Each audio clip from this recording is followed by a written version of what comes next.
Bienvenidos todos a la segunda temporada de Entre Alfas Podcast. Soy Charlie Ávila y estoy emocionado de que nos acompañes en este nuevo capítulo de nuestro viaje para desbloquear tu mejor versión. En esta temporada elevamos la conversación a un nivel completamente nuevo. Nos sumergimos en las historias de hombres y mujeres de alto valor que han superado desafíos, roto barreras y alcanzado el éxito en sus respectivas áreas. Estos invitados no solo han conquistado sus metas, sino que también han aprendido lecciones invaluables en el camino. Prepárate para escuchar conversaciones íntimas y poderosas con líderes, emprendedores y visionarios que compartirán sus experiencias personales, sus luchas y sus triunfos. Descubrirás cómo han transformado sus vidas, los principios que los guían y las estrategias que han implementado para alcanzar el éxito. Cada episodio te brindará inspiración, motivación y herramientas prácticas que puedes aplicar en tu propia vida para convertirte en la mejor versión de ti mismo. Aquí en Entre Alfas creemos que todos tenemos el potencial de ser líderes en nuestras vidas y comunidades. Así que ajusta tus auriculares, abróchate el cinturón y prepárate para tomar notas y únete a nosotros en este viaje de descubrimiento y crecimiento. Es hora de despertar el alfa que llevas dentro. Comenzamos. Bienvenidos a un capítulo más de su podcast Entre Alfas. Y el día de hoy, como ya lo había comentado en mis historias de Instagram, tenemos un invitado especial porque este capítulo abre las puertas al mundo, ya que nuestro invitado del día de hoy nos acompaña desde Costa Rica. Efectivamente, mis hermanos, es el primer invitado internacional que tenemos con nosotros en Entre Alfas, el cual me tiene sumamente emocionado porque a partir de este momento vamos a traer invitados de otras partes del mundo que son unos cracks. Y bueno, el día de hoy tengo un invitadazo de talla mundial, así como lo van a escuchar, que nos va a aportar demasiado valor desde su experiencia. Él es licenciado en Química Industrial y tiene un máster en Gestión Ambiental y Desarrollo. Es desarrollador e investigador en el Laboratorio de Experimentación Remota de Universidad Estatal a Distancia en Costa Rica. Es investigador en proyectos internacionales en la Organización de Estados Americanos, en la OEA. Es colaborador externo del Centro de Investigación y Apoyo a la Educación Científica de la Universidad de Buenos Aires y ha dictado diferentes asignaturas de métodos de investigación para educación en la Escuela de Ciencias de la Educación de la Universidad Estatal a Distancia y cursos de grado para carreras en ciencias exactas y naturales. También él está estudiando el doctorado de la Universidad de Buenos Aires, Argentina, dentro de la Facultad de Farmacia y Bioquímica. Actualmente se desempeña como profesor, también es administrador del riesgo químico. Ya nos estará hablando más acerca de esto durante la charla. Y bueno, mis hermanos, el día de hoy nos acompaña nada más y nada menos que Eric Montero Miranda desde Costa Rica. Bienvenido, mi hermanito. Muchas gracias por aceptar la invitación. Hola, Charlie. Más bien el gusto es mío de poder tener esta oportunidad de ser el primer invitado internacional y realmente yo que sigo mucho el trabajo que has estado realizando, la admiración por lo que estás haciendo y esperamos estar también a la altura y expectativas de las personas que nos escuchan y evidentemente los invitados que has tenido de México, grandes amigos como el Amer, el ingeniero Ricardo y otros que también han estado aportando bastante valor a esta comunidad, que creo que es el fin de este podcast, poder llegar a más personas y poder con nuestra experiencia y nuestras vivencias motivarlos e impulsarlos a que puedan también crecer en sus respectivos ámbitos. Así es, mi hermano, y yo creo que definitivamente me emociona bastante esta charla contigo porque, bueno, por lo que he visto en el grupo de Telegram que nos has compartido tus historias, de cómo has crecido, de las circunstancias por las que has pasado, eres un hombre el cual tiene bastantes experiencias, las cuales, bueno, pues nos vas a estar compartiendo a lo largo de la charla y así poder, pues, inspirarnos, motivarnos y darnos cuenta de que vencernos no es una opción, mi hermanito. Y bueno, quiero empezar preguntándote cuál es tu recuerdo más preciado de la infancia y por qué es importante para ti. Bueno, Charlie, aquí podríamos hablar largo y tendido realmente, porque mi infancia fue una de las etapas más lindas, aunque fue bastante difícil. Te comento que yo soy el mayor de 4 hijos, de una familia que, como la mayoría de las familias latinoamericanas, venimos desde abajo con ciertas dificultades sociales y económicas. Recuerdo que vivíamos en una pieza bastante pequeña, los 6 integrantes. Papá, un hombre dedicado siempre al trabajo, nos enseñó el valor de trabajo duro y honesto. Mamá, una ama de casa súper abnegada, entregada a su familia y a sus hijos completamente. Ver cómo vamos creciendo a lo largo del tiempo también es algo que tenemos que ir potenciando desde la humildad y que no se nos olvide de dónde venimos. Y recuerdos de la infancia realmente tengo bastantes, pero los más importantes creo que son mis amistades, mis amigos, aquellas personas con las que crecí, con las que hice mis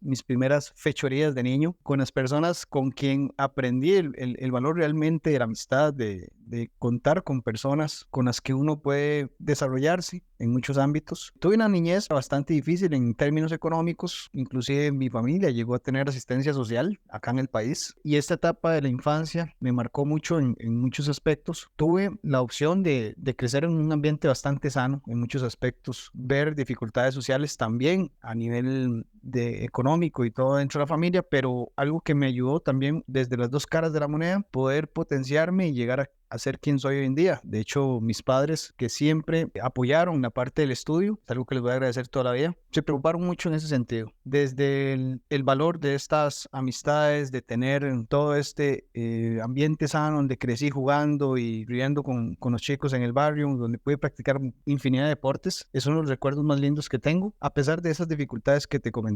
La infancia marca mucho las etapas de nuestros yo futuros en la vida adulta. Y es muy importante, si nosotros somos padres, en el caso mío que ahora yo soy padre, lo veo, es el hecho de ponernos al tanto de esas etapas de nuestros niños. Perfecto, mi hermano. Y bueno, ya que nos platicas que tuviste una infancia dura en cuestión económica, tus padres te impulsaron a estudiar, ¿cómo te consideras como estudiante? ¿Tienes recuerdos o quizá tus padres te han hablado de si eras cabeza dura o si eras bastante bueno para el estudio? ¿Recuerdas o tienes en mente qué tan bueno eras para estudios? Eso sí que no lo olvido. Yo siempre fui como el estudiante, no promedio, sino por encima del promedio. Algo que siempre me han, no sé si alabado en algunos lugares que voy, es la parte de las capacidades y la inteligencia que manejo para ciertas cuestiones. El estudio fue una de estas, donde inclusive puede llegar a ser primer promedio en muchos de los años de la escuela y el colegio. Esto, a la larga, debo decirlo, fue algo que fue contraproducente también cuando llegó mi época de juventud. ¿Por qué? Porque como nunca me costó la parte del estudio, llegué a un punto de zona confort que luego en la etapa universitaria me pasaría una factura un poquillo más grande y más costosa. Pero a nivel de estudiante siempre fui una persona muy tranquila, que seguía las reglas. Eso después vamos a discutir un poco la parte de que no siempre es bueno seguir las reglas. Siempre fui el hijo obediente, el hijo que siempre estaba dispuesto a complacer a los padres y demás, que también más adelante vamos a hablar que eso no es nada bueno, hay que ser y aprender a rebelarse también de una forma bastante responsable también, que eso dicho sea de paso es una cuestión muy importante, hacerlo desde la conciencia. La única vez que pude, y lo recuerdo, tener un comportamiento, digamos, fuera de lo que se espera socialmente de los chicos fue cuando me escapé por primera vez de una clase. Nosotros, bueno, acá donde yo vivo, que es un pueblo bastante pequeño, es un pueblo de 30,000 habitantes, realmente es en las zonas montañosas de una provincia acá en Costa Rica que se llama Heredia, el pueblo se llama San José de la Montaña, es una zona rural bastante bonita, vas a ver paisajes donde encontrás de repente todavía los potreros, ¿verdad? Estas praderas con vacas, se tiene mucho la actividad en ganadería, lecherías, producción de carne vacuno, porcino y demás. Es una zona muy pecuaria. Por acá tenemos la bendición de que todavía tenemos muchos ríos limpios. Por aquellas épocas, mis compañeros siempre llegaban y a ciertas clases decían, bueno, estamos de verano. Bueno, Costa Rica realmente no es verano, es la época seca o lluviosa. Entonces, cuando llega la época seca, que es más o menos, te hablo desde diciembre hasta abril, son pocos meses, el resto es lluvia, lluvia, lluvia y más lluvia. Entonces en las épocas secas y cuando estamos comenzando semestres en los colegios, en las escuelas y demás, hay muy poca actividad realmente a nivel de cursos y demás. Entonces, muchos de los compañeros, recuerdo yo que tomaban ciertas clases y se escapaban por detrás del colegio, que era muy fácil. Estos colegios, algo lindísimo que tienen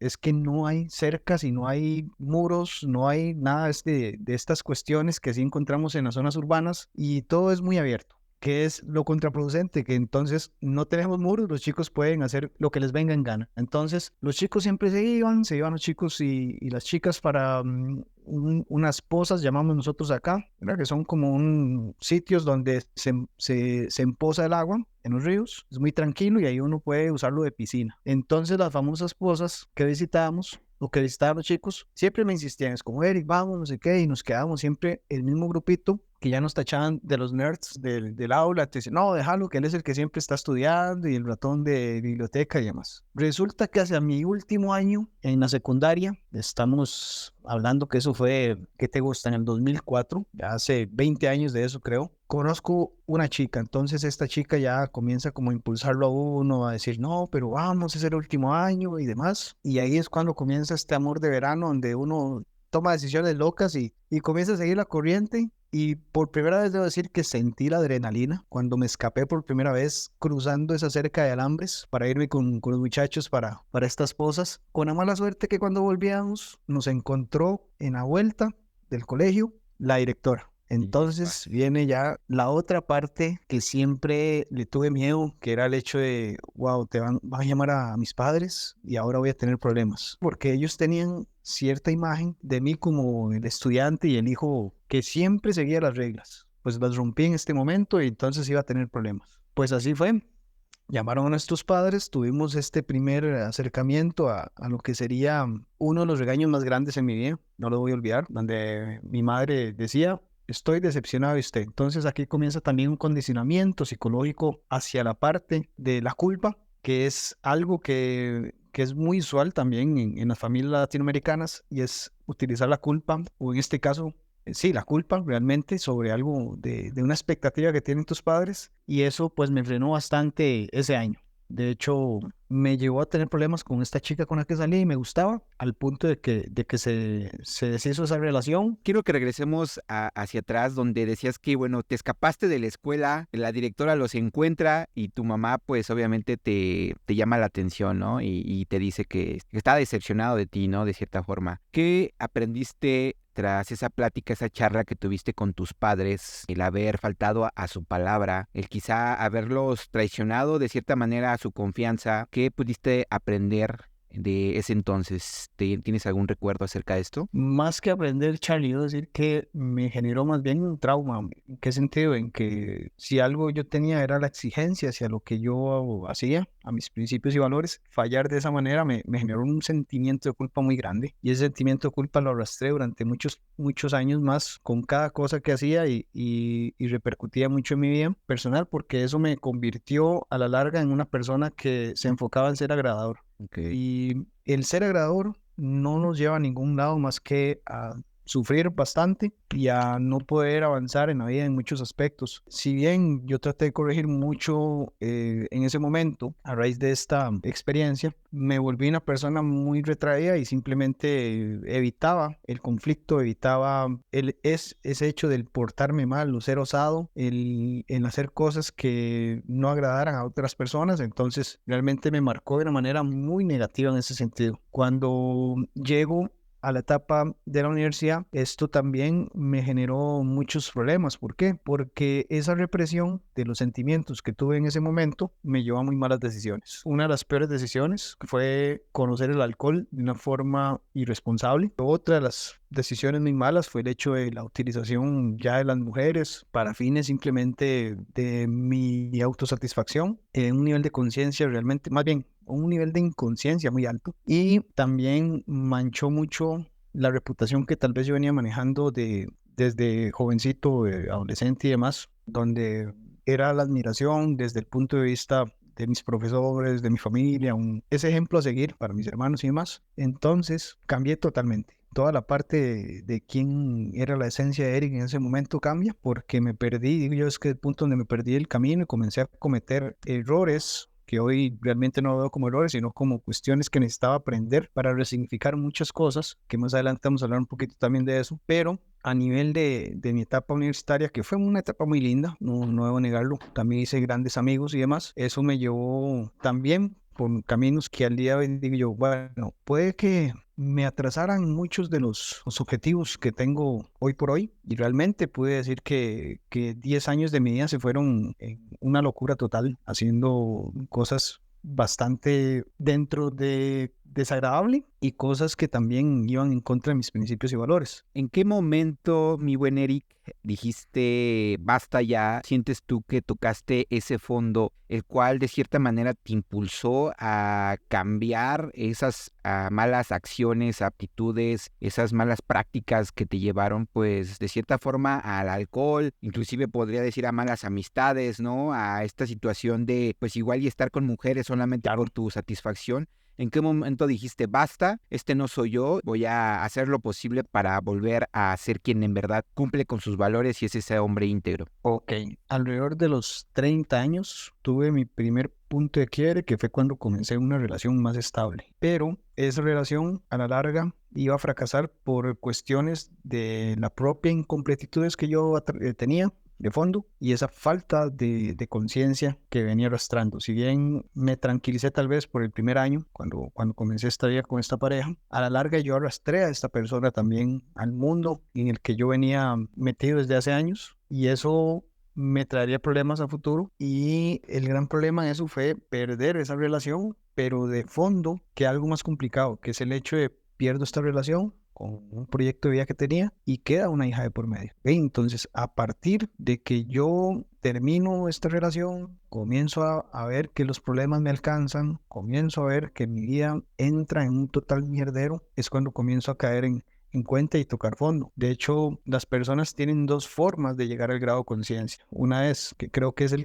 peor camino que me tocó a mí, le toca a la mayoría de personas, que es a través del dolor, llevar la vida al extremo, al punto en que se te escapa de las manos en ciertas circunstancias y tocas fondo, o bien por el hecho de que usted en ciertos estados decide por sí mismo cambiar su vida sin tener que llegar a estos extremos. Entonces, a mí me tocó el camino A, que fue llegar al fondo y comenzar desde ahí realmente en la ruina. Después de tener un buen trabajo, un buen salario, tener, por ejemplo, una casa muy, muy bonita, estable y demás, pasar de tener este apartamento de 112 metros cuadrados a vivir a un cuarto de 16 metros cuadrados. Sí, claro, de tener de repente un buen sueldo de $3,000 al punto en quedar endeudado, perder parte de este ingreso que se tiene que ceder en la separación de bienes y la manutención de la niña, y llegar en meses a simplemente tener $10 en la bolsa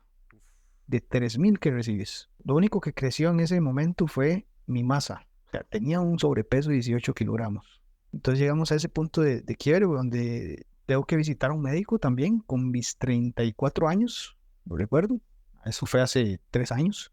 Visitar a un médico cardiólogo y que me diga, vea, huevón, si usted no cambia este estilo de vida, si no baja de peso, vas a tener que tomar pastillas de por vida para la hipertensión. La primera señal que me envió el cuerpo fue una noche que simplemente estaba dormido y me desperté porque me estaba ahogando, no podía respirar, por este sobrepeso, por el abuso de sustancias, por este consumo de sustancias ilegales también en ese entonces. Y el tipo me dice, te voy a prescribir durante 3 meses estas pastillas. ¿Tienes cómo comprarlas? Y yo le dije, doctor, sinceramente tuve que pedir prestado para venir a esta cita.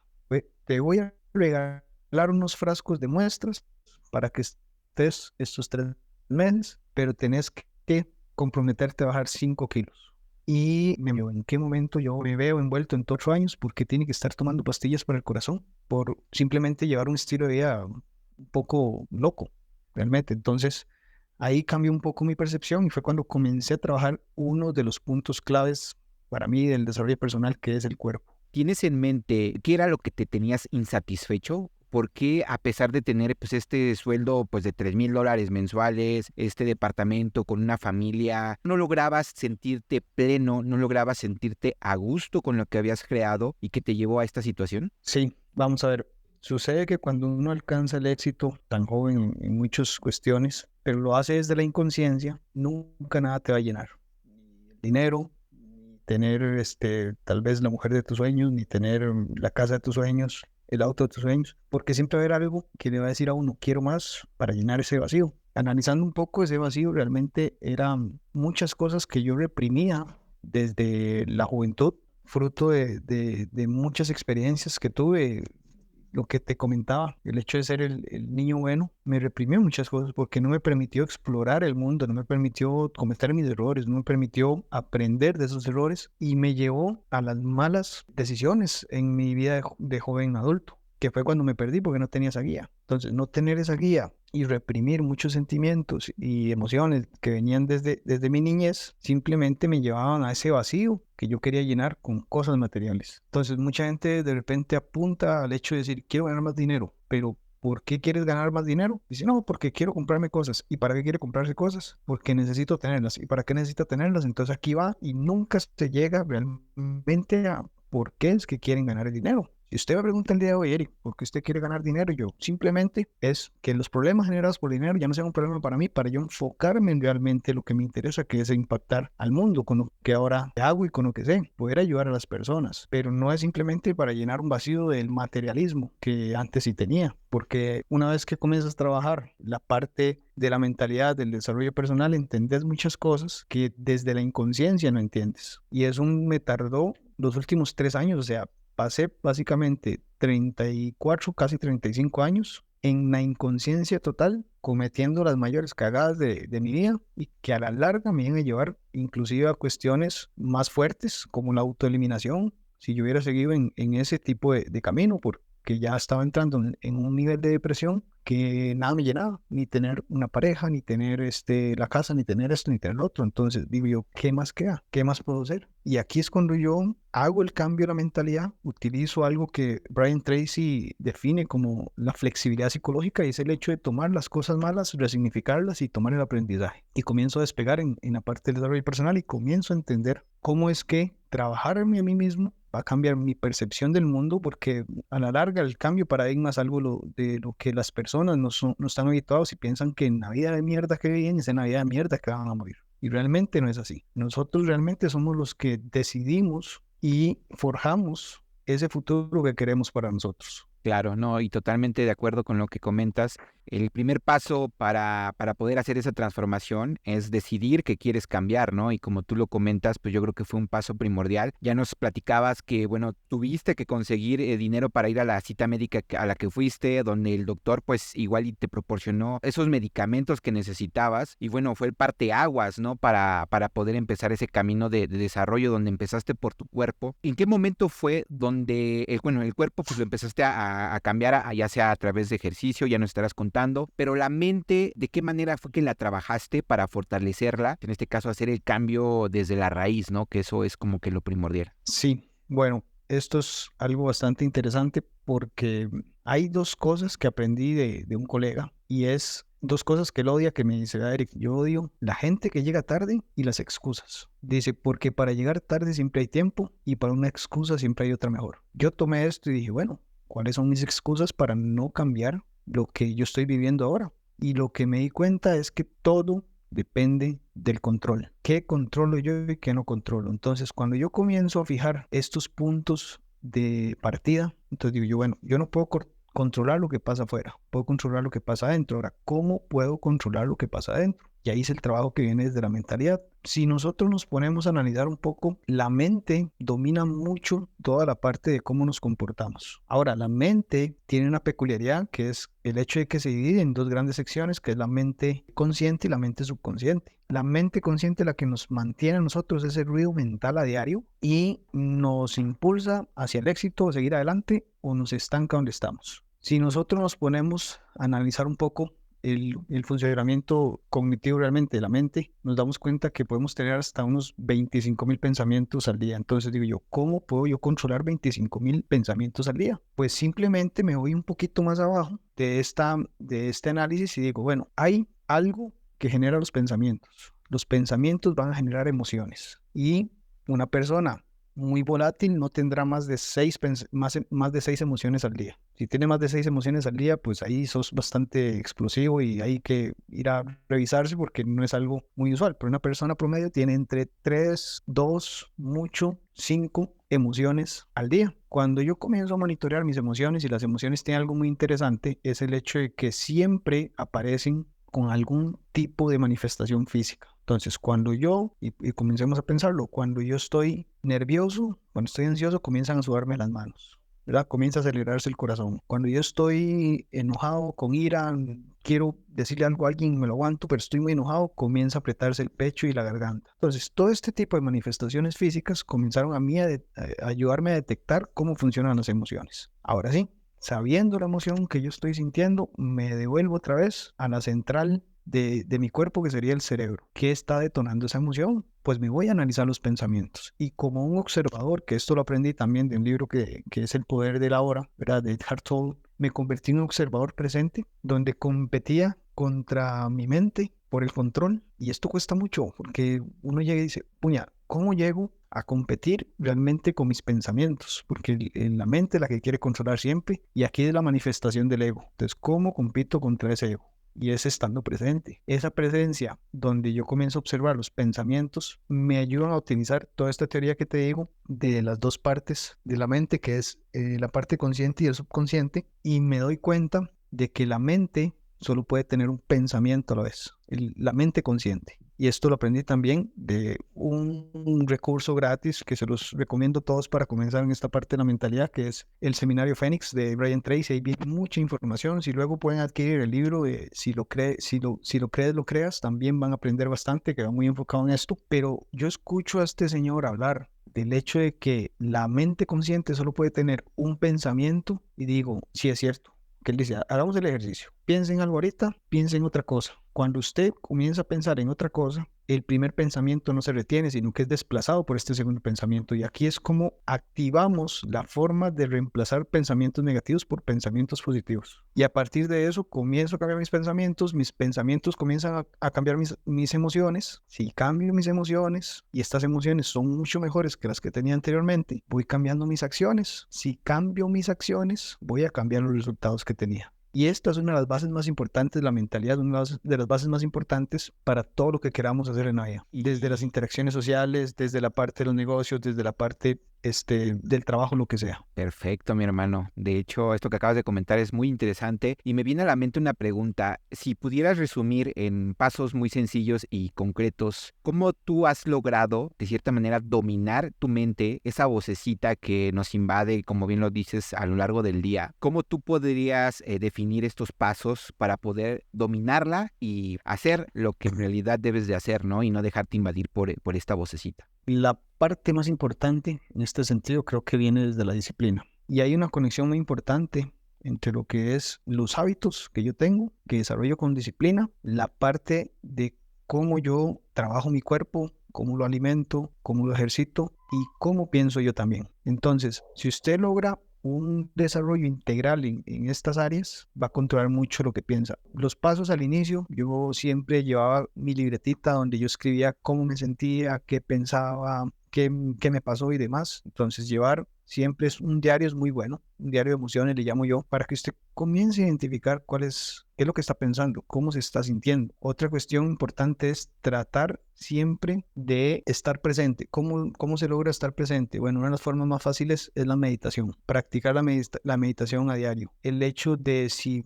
dice, bueno, Eric, yo no puedo practicar la meditación cuando voy en el auto. No, pero puedes hacer ejercicios de respiración y comenzar a percibir toda la parte de tus sentidos, que es una forma de estar presente. Percibir tu respiración, percibir la parte de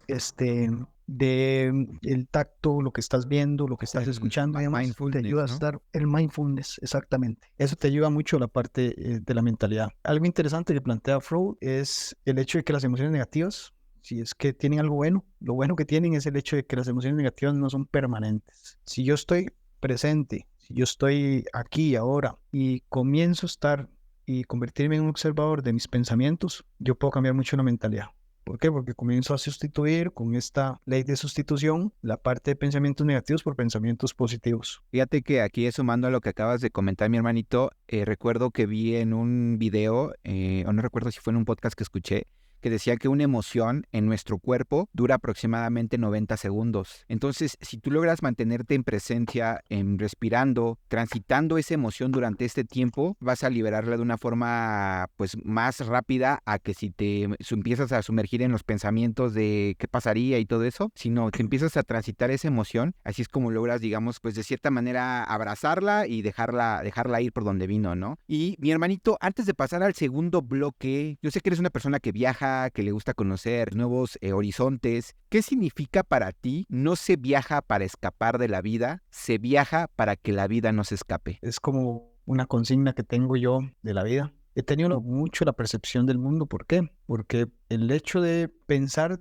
que estamos aquí y la vida es tan efímera nos hace decir, bueno, ¿y cómo la estoy viviendo? ¿Estoy aprovechando cada segundo, cada minuto, cada instante en mi vida? Cuando usted aprende que lo material y todo lo que usted puede adquirir en esta vida a nivel material no te lo puedes llevar, sino que te vas a llevar los recuerdos, comienza a cambiar mucho esa perspectiva. Entonces, el vivir es eso, y el viajar te lo permite, porque algo que aprendí también a lo largo de los años es, lo único seguro es la muerte, pero lo único constante es el cambio. Si usted y yo nos conocemos ahora y nos dejamos de ver y dentro de un año nos volvemos a encontrar, tengo que volver a presentarme porque ya usted no va a ver a la misma persona que conoció hace un año. El viajar nos permite eso, conocer culturas, personas. El hecho a mí, algo que me encanta es conocer toda la parte del lenguaje en Latinoamérica. A pesar de que todos nos comunicamos en español, tenemos ciertas palabras que de repente uno utiliza y significan algo malo en tu país y lo usamos de forma común acá. Hay otras palabras que usted dice, ¿qué significa esto? Y hay otras palabras que usted dice,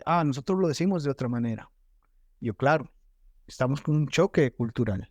Claro. Entonces es interesante. La parte también que me encanta viajar es probar diferentes tipos de comidas, inclusive cervezas artesanales. Me encanta la cerveza y probar cervezas artesanales. Me encanta ir donde voy, siempre pruebo como la cerveza y los platillos más típicos del lugar. Evidentemente visitar diferentes tipos de obras de arquitectura que de repente acá no encontramos. Entonces esto realmente es lo que te aporta el viajar, es evitar de que la vida a uno se le escape de las manos. Wow. Entonces a todos en la vida les recomiendo hacer al menos 1 o 2 viajes en su vida. Genial, mi hermano. Y sobre Y todo, aprender de la cultura es importante. exacto, abrir nuestros horizontes, ¿no? Fíjate que aquí comentaste una parte muy importante y es el tema del lenguaje, ¿no? Como ya lo comentabas, pues no es lo mismo una palabra aquí en México que allá en Costa Rica, en Panamá, en Colombia, o sea, cambia mucho, ¿no? Yo creo que haciendo la analogía, también es importante el darnos cuenta cuál es el lenguaje que utilizamos en nuestro día a día, porque tiene un impacto hacia nuestro exterior, sí, y más allá de eso, a nuestro interior, ¿no? Entonces, ahora sí que sumando a lo que comentabas hace un rato de cómo poder estar en presencia y en conciencia de nosotros, es también ver de qué manera nos hablamos en el día a día, ¿no? Por ejemplo, el de sí voy a poder, esa vocecita que te dices y que quizá te habla todos los días y no te das cuenta, ver en qué idioma te habla, ¿no? Si te habla en positivo o si te habla en negativo o si te habla con crítica o si te habla desde la compasión, o sea, es darnos cuenta de eso, mi hermanito. Muchas gracias por compartirlo. Y bueno, aquí tengo bastantes preguntas más, pero yo creo que es importante ya ir a la segunda fase de esta charla, que es la cuestión profesional, mi hermano, la cual es una pasada todo lo que has estudiado. Y bueno, quiero empezar este segundo apartado preguntándote cómo fue que tomaste la decisión de estudiar química industrial. Inicialmente te conté la parte de mi adolescencia donde realmente tomé un amor por la música. Cuando ingreso a la universidad, yo ingresé a 2 universidades muy importantes en Costa Rica. Una es la Universidad de Costa Rica y la Universidad Nacional, que se convirtió en mi alma mater durante muchos años. Y en secundaria también tuve muchos profesores que me marcaron. Uno de estos fue el profesor de química, que tenía una pasión para explicar muchos fenómenos que ocurrían y demás. Cuando yo ingreso a la universidad, tenía la opción de ser o músico o ser químico. Por ahí hay mucha influencia cuando vos sos muy pibe, cuando sos muy chico. De repente la familia influye mucho y comienzan a llenarte la mente de cosas, decir, mira, es que como músico te vas a morir de hambre, no hay futuro aquí en el país y esto y lo otro y demás. Bueno, entonces decido estudiar química. Para mi suerte me gustaba mucho también. Cuando ingreso a la carrera, comienzo a llevar los primeros cursos de química sin ningún problema, comienzo a llevar cursos de cálculo, de física, un montón de ciencias, de ingeniería, pero cuando llego a la parte ya propiamente de el enfoque de la carrera, es cuando digo yo, esto no me gusta.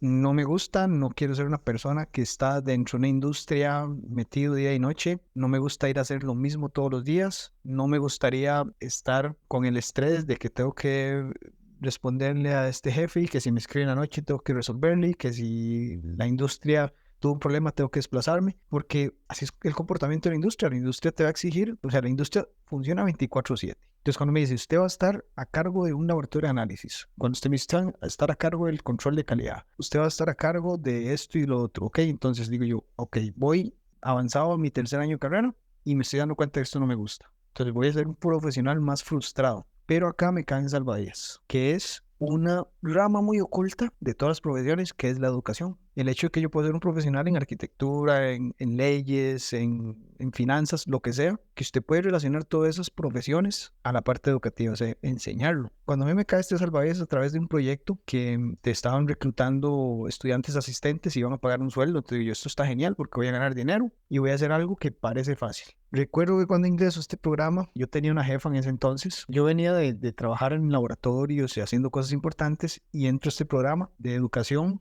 que se enfocaba en toda la parte de formar a chicos y a chicas en todo el país de secundaria. Y tenía un programa hermano que es el programa de Olimpiadas de Química, que es algo súper famoso en muchas universidades y en muchos países. Las famosas Olimpiadas de Química que ahora migraron a Olimpiadas de Física también, Matemáticas, Ciencias, etc. Cuando yo tengo mi primer día, llega mi jefe y me dice, ¿usted es el muchacho nuevo? Sí. Ok, necesito un favor. Ahorita vamos a tener una reunión. Váyase corriendo, tome este dinero y compre azúcar para el café. Ese fue mi primer recado estando ahí. Entonces yo decía, iba renegando, saliendo y yo, ¿qué estoy haciendo? ¿Por qué yo me vine a meter aquí? Aquí no me valoran. ¿Cómo me van a mandar a comprar el azúcar y demás? Y ahí fue cuando tuve una primera lección de humildad dentro de la parte laboral también. Uno tiene que aprender a hacer de todo. Luego de esto pasa, comienzo a tener una buena relación con los compañeros y comienzo a asistir a laboratorios como el asistente del profesor y veo que el hecho de explicar cosas se me hace bastante fácil. Y aquí es cuando me cae también una frase que decía Albert Einstein, que el hecho de que usted sea muy inteligente, la forma de comprobarlo es, si usted sabe algo, es el hecho en cómo usted transmite ese algo que sabe de la forma más simple para hasta que un niño de 10 años pueda comprenderte. Entonces, si usted tiene esa capacidad de sintetizar la información y un niño de 10 años la entiende, usted es una persona que realmente sabe lo que habla y del conocimiento que tiene. Pero ¿de qué sirve tanto conocimiento si usted no sabe transmitirlo a las personas? Entonces, me doy cuenta que tengo esa facilidad de poder comunicar a las personas el conocimiento que yo tengo, de enseñarlo y enseñarlo de una forma diferente, porque también comencé como a generar mi propia metodología para enseñar y esta metodología la basé mucho en qué hay en la vida cotidiana y cómo puedo explicarlo. Y algo que siempre le digo a mis estudiantes hoy en día es el hecho de que comienzo mis clases siempre con una broma bastante real, diría yo, y es el hecho de que en el mundo existe una deidad, estamos los químicos y todos los demás. Entonces, rompiendo el hielo de esa manera, los chicos ya comienzan a interactuar, ya comienzan a sentirse menos nerviosos y esto me ha permitido mucho a llegar a conectar con ellos en este sentido, este ambiente educativo donde ellos también aprenden muchas cosas. El hecho de explicarle fenómenos, de cuestionarlos sobre estos fenómenos, plantearles ciertas interrogantes sobre la vida, sobre el universo, sobre cómo se comporta la materia y demás, los lleva a ellos a aprender de una forma bastante distinta. Entonces, la educación fue un salvavidas y es algo que me gustó y comencé a desarrollarme más en ese ámbito. Y bueno, aquí me viene una pregunta. Ya nos comentabas hace un ratito que fuiste un estudiante bastante dado, siempre te gustó el estudio desde muy pequeño. ¿Cuál es el mayor reto que has presentado en tu carrera profesional de todo lo que nos has compartido hasta el momento? Enseñar química para una carrera de gastronomía. ¿Cómo es esto? O sea, para chef, para la carrera de los chefs. Yo me pregunté lo mismo yo. ¿Qué es esto? Me llaman de una universidad, ni si queremos contratarlo, pero el curso que va a dar no es algo habitual. Yo, bueno, tiene que ver con química, lo doy. Me dice, no, es que es un curso de química para gastronomía. Y yo, ¿cómo que la química para gastronomía? ¿Y eso qué es?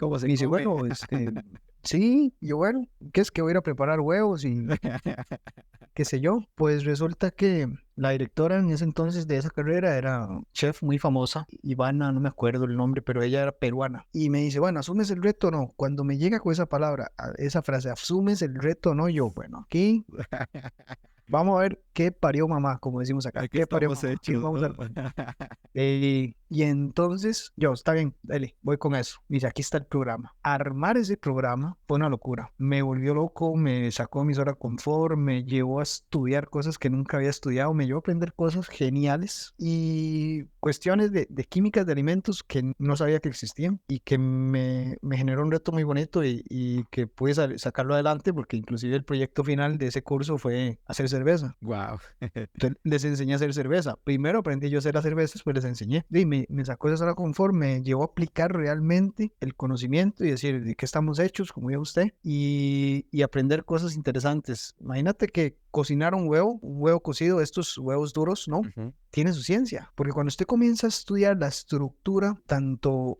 molecular y física del huevo, él tiene algo dentro que se llaman azalachas, que son como unas membranas que mantienen fijo la clara y la yema en el centro para evitar que el movimiento dañe a ese futuro embrión. Pero esa misma azalacha lo que hace es crear esos paquetes de burbuja, de aire, oxígeno, que genera ese colchón, ¿verdad? Pero es la misma que usted llega y coloca a cocer el huevo en agua Y se hace y usted duro. se da cuenta que cuando abre el huevo queda una parte plana. Pues para los chefs no les sirven eso. Al chef lo que le sirve es que el huevo sea perfecto, un óvalo. Entonces, ¿cuál era el secreto? El secreto es con una aguja pinchar en la parte más planita del huevo, colocarlo en agua y usted va a ver cómo sale burbujas. Por la expansión de las teorías de los gases, comienza el gas a expandirse y sale por un orificio pequeño. Este fenómeno se llama efusión, dicho sea de paso, y comenzar a explicar todos estos fenómenos físicos y químicos a gente de gastronomía fue una locura. Hasta yo aprendí y disfruté un montón eso. ¿No? Y de cierta manera el poder comunicarlo con un lenguaje que no es dado como a la ciencia, sino hablarlo de una manera más amena para los asistentes en gastronomía, pues yo creo que también fue un gran reto, ¿no? Y yo creo que aquí nos da pie, mi hermano, para adentrarnos un poquito más y hacer zoom a tu carrera actual, que bueno, pues ya me platicabas fuera de la grabación, que eres profesor, actualmente también tienes el apartado de administrador de riesgo químico, y también me comentabas una parte importante que es esta tecnología educativa, la cual pues también has estado de manera presente en ello. ¿Nos podrías hablar acerca de esto, profundizar acerca de este viaje que te ha llevado hasta acá? Claro, el hecho de que encontré este salvavidas de la educación me llevó a irme más por este rumbo. Entonces, de hecho, unas experiencias bonitas que tuve fue el hecho de ser profesor, mentor en una Olimpiada Mundial de Química por Costa Rica. A partir de eso, pues mejoré el currículum y comienzo a trabajar en otras universidades. Entonces, comienzo como profesor de ciencias exactas y naturales para carreras de servicio que se dan para otros tipos de carreras como ingeniería y demás. Tuve también el reto de enseñar química para futuros profesionales del área de la salud, odontólogos, médicos y demás, que también llevan un reto bastante interesante. Cuando caigo en el aspecto de estas tecnologías educativas, conozco a un gran amigo y colega, el doctor Arguedas, que me lleva a este mundo. Y ahí comienzo a decir, bueno, esto es algo totalmente ajeno a lo que yo conozco, es algo que me saca también de mi zona de confort y me está gustando porque comencé a hacer una conexión entre otra parte que siempre me ha gustado, que es la parte tecnológica, el manejo de softwares y demás. Y comenzamos a desarrollar estas tecnologías justo en pandemia, que es cuando cierra todo. Entonces, toda la parte educativa, comienzan a cerrar las universidades y demás. Y con el doctor Arias, él estaba dando una charla, una conferencia, y hablaba de estas tecnologías, pero que estaban aplicadas a física. Entonces yo digo, y no hay nada en química. Resulta que consigo el número, le escribo, le digo, mira, Carlos, he visto tu charla, me ha gustado un montón, pero no veo nada en química. ¿Qué han hecho? Y me dice, no, es que yo soy físico y demás. Entonces le digo, "Vea, yo tengo unas ideas. Si a usted le interesa, podemos reunirnos, planteamos estas ideas y generamos algún proyecto". Pues él llega y contacta a la vicerrectora en ese momento de la universidad y dice, bueno, aquí tenemos a Eric que tiene estas ideas y yo le veo futuro a esto. Entonces, por ahí nos dieron luz verde y me trasladaron momentáneamente de la parte que yo estaba trabajando, que es la administración del riesgo químico, a la parte de tecnología educativa con este laboratorio o estos laboratorios que se llaman laboratorios de experimentación remota. ¿Qué es un laboratorio de experimentación remota? Pues básicamente es un laboratorio que una persona puede realizar de forma remota únicamente utilizando internet y un dispositivo electrónico, computadora, tablet, teléfono. Entonces el estudiante puede ingresar, puede ver el equipo, puede manipularlo y realizar la experimentación desde su casa. Entonces esto tiene una cuestión muy interesante porque permite la democratización de la educación, permite el hecho de que el estudiante sea autónomo, permite el hecho de que el estudiante pueda realizar una experiencia no bajo la presión del tiempo, sino que él puede trabajarlo a su ritmo y en el momento en que él desee, porque los laboratorios remotos usted los accede de forma, como dije, remota, y en cualquier momento. No importa dónde se encuentre, usted puede ingresar a la plataforma y puede realizar un experimento en la madrugada, en la noche, en la mañana, un fin de semana, etcétera. Pero sí, cuando va de viaje. Lo más importante es tener internet. Entonces comenzamos con este proyecto, nos cae la pandemia, ya teníamos una primera idea para química. Esa idea trasciende, se vuelve muy importante, medios locales comienzan a entrevistarnos acerca de lo que estábamos haciendo y esto llega a oídos también de una unidad muy importante en la Universidad de Buenos Aires, que es el CIAEC, que lo mencionabas al inicio, donde está otro doctor muy importante, el doctor Yoyaga, en las áreas de educación, información y demás. Y él dice, me interesa, pues resulta que en Costa Rica somos una población bastante chica, hay alrededor de 5 millones de habitantes. En el DF, no sé, en México habrán solo en Ciudad de México 10 millones, qué sé yo. Nos doblan en población solo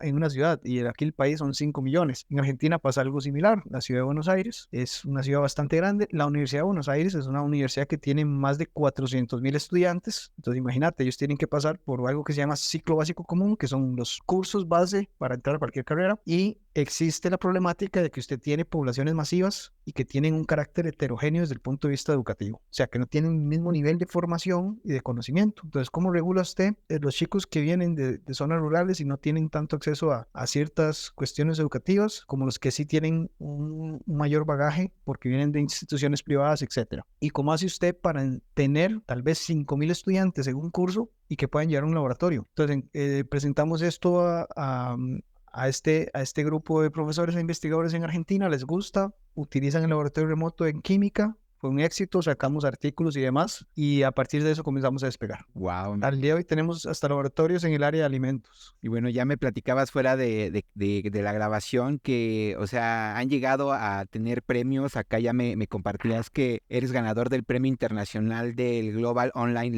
Laboratory Consortium en 2021. ¿Cómo fue el viaje hacia este premio? ¿Cómo fue que obtuvieron este reconocimiento? Cuando arrancamos en pandemia con todo esto de los laboratorios remotos en química, realmente los laboratorios remotos en química no existían. A nivel mundial solo estaba la University of Georgia, ¿verdad? Que es una universidad en Estados Unidos que tiene un presupuesto abismal para hacer cualquier proyecto que se proponga, y este grupo de trabajo realiza un acercamiento a lo que sería un laboratorio de química, pero muy básico, porque lo que hace es medir la difusión, que es el paso a través de la membrana de una sustancia de un medio a otro, y lo miden a través del voltaje o el cambio del potencial eléctrico. Entonces era simplemente una maquinita que medía cómo se daba un proceso, una membrana y listo. Entonces no era gran cosa porque el estudiante no manipulaba más que la velocidad en la cual se daba el experimento. Nosotros somos los segundos a nivel mundial en generar laboratorios en química y somos los que hemos creado más impacto y tenemos más laboratorios en química y ahora también en biología. Wow.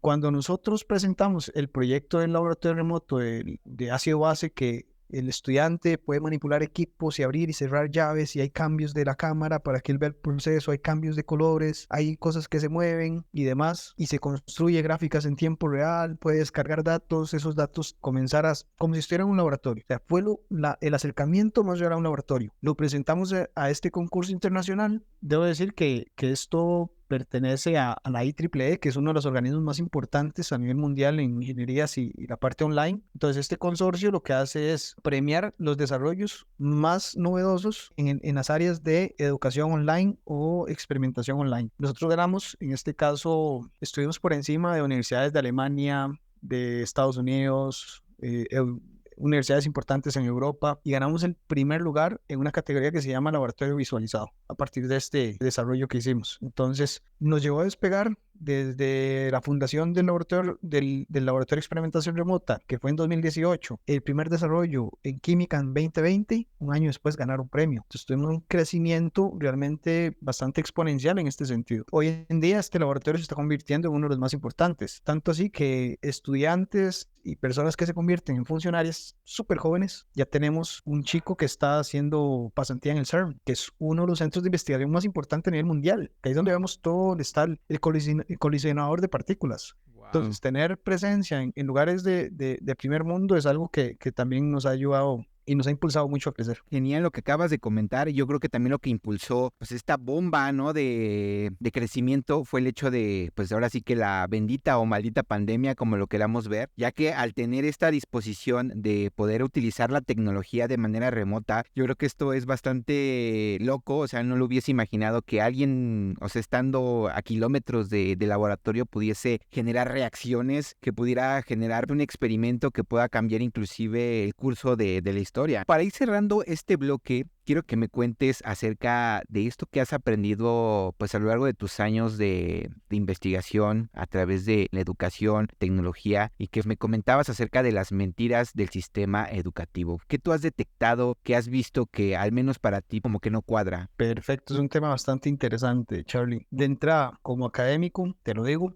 un título no te garantiza el éxito en la vida. Yo que he logrado tener bachilleratos, licenciaturas, maestrías y ahora probablemente un doctorado universitario, me he dado cuenta que realmente si nosotros estudiamos algo es por vocación, porque queremos aportar algo, porque nos gusta lo que estudiamos, porque podemos impactar desde lo que estudiamos, pero si alguien en algún momento piensa que va a generar mucho dinero con la parte de estudiar, no siempre va a ser así. Entonces, el que piense que va a generar dinero estudiando algo puede que se decepcione. ¿Por qué? Porque lamentablemente el sistema educativo viene siendo el mismo de hace más de 200 años. Si nos remontamos a la revolución industrial que fue alrededor del siglo XVIII, vamos a ver que este crecimiento que se da espontáneo en industrias de metalurgia, la parte también de alimentos, la parte inclusive de todo esto que viene a mejorar nuestro estilo de vida, va a demandar mucho del personal, un personal técnico que sea especialista, que esté formado en algo y que sea alguien que esté programado para seguir órdenes, para trabajar un horario específico y que son útiles para el sistema en ese momento. Entonces, si nos vamos al siglo XVIII, donde tenemos gente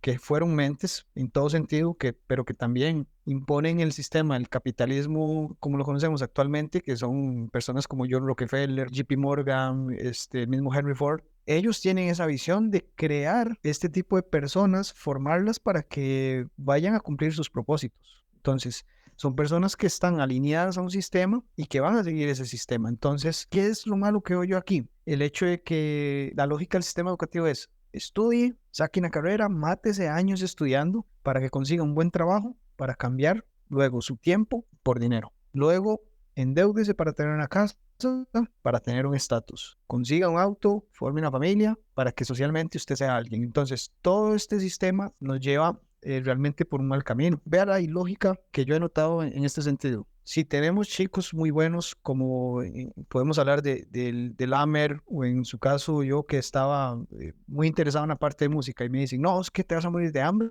pues yo me tiro para atrás y sigo lo que el sistema me dice. Ahora, si detectamos que un chico o una chica es muy buena en la parte de artes, pintando, en la parte de música, en la parte de escritura inclusive, lo que hacemos es como, no, reforcemos eso ahí para que sea un hobby. Pero ¿qué es lo que realmente comienza a preocuparse los padres? Uy, mi hijo va mal en matemática, le va mal en química, paguémosle un tutor. Entonces, comencemos a invertir y a obligarlo a él o a ella a que su tiempo lo utilice para aprender algo que no le gusta. Bueno, que no es bueno naturalmente, porque nosotros tenemos ya talentos y tenemos algo que se llama inteligencias emocionales ya instauradas en nuestro software. Entonces, hay gente que de repente, y esto es lo que se llama o se conoce como dones. Vea la ilógica entonces del sistema educativo. Gasto mi tiempo y dinero obligando a un niño a estudiar en lo que es malo para que no pueda desarrollarse en lo que es bueno. Lo lógico sería, mi hijo es bueno en pintura, ¿por qué no se puede convertir en el siguiente Pablo Picasso? Si yo más bien comienzo a pagarle clases